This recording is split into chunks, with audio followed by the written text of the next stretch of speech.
फलटण ग्रामीण पोलीस स्टेशनच्या हद्दीमध्ये होळ तालुका फलटण येथे अन्न व औषध प्रशासनाने धडक कारवाई करत बनावट दूध तयार करत असणारे रॅकेट उद्ध्वस्त करण्यात यश मिळवले आहे। अन्न व औषध प्रशासनाचे अधिकारी व फलटण ग्रामीण पोलिसांनी संयुक्त कारवाई करत रविवार दिनांक 12 जुलै रोजी होळ या ठिकाणी ही कारवाई केली। यामध्ये 5 जणांवरती फलटण ग्रामीण पोलिसात गुन्हा दाखल करण्यात आला आहे।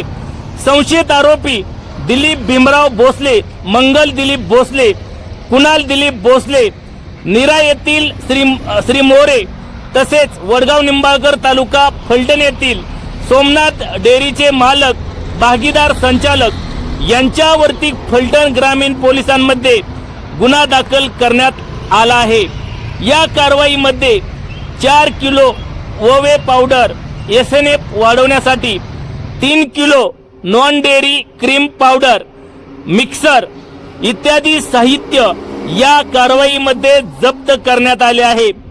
अन्न सुरक्षा अधिकारी रुपाली खापने, इम्रान हवलदार, ऋतुजा चव्हाण यांच्या पथकाने ही कारवाई केली असून या कारवाईने फलटण तालुक्यामध्ये एकच खळबळ उडाले आहे। फलटण ग्रामीण पोलीस स्टेशनच्या पोलीस उपनिरीक्षक ज्योती चव्हाण व त्यांच्या टीमने यामध्ये सहभाग घेतला। रविवार दिनांक 12 जुलै रोजी रात्री उशिरापर्यंत फलटण ग्रामीण पोलिसांमध्ये गुन्हा दाखल करण्याची प्रक्रिया सुरू होती। फलटण तालुक्यातील या एफडीएच्या धडाकेबाज कारवाईने बोगस दूध तयार करणाऱ्यांचे धाबे दणाणले आहेत।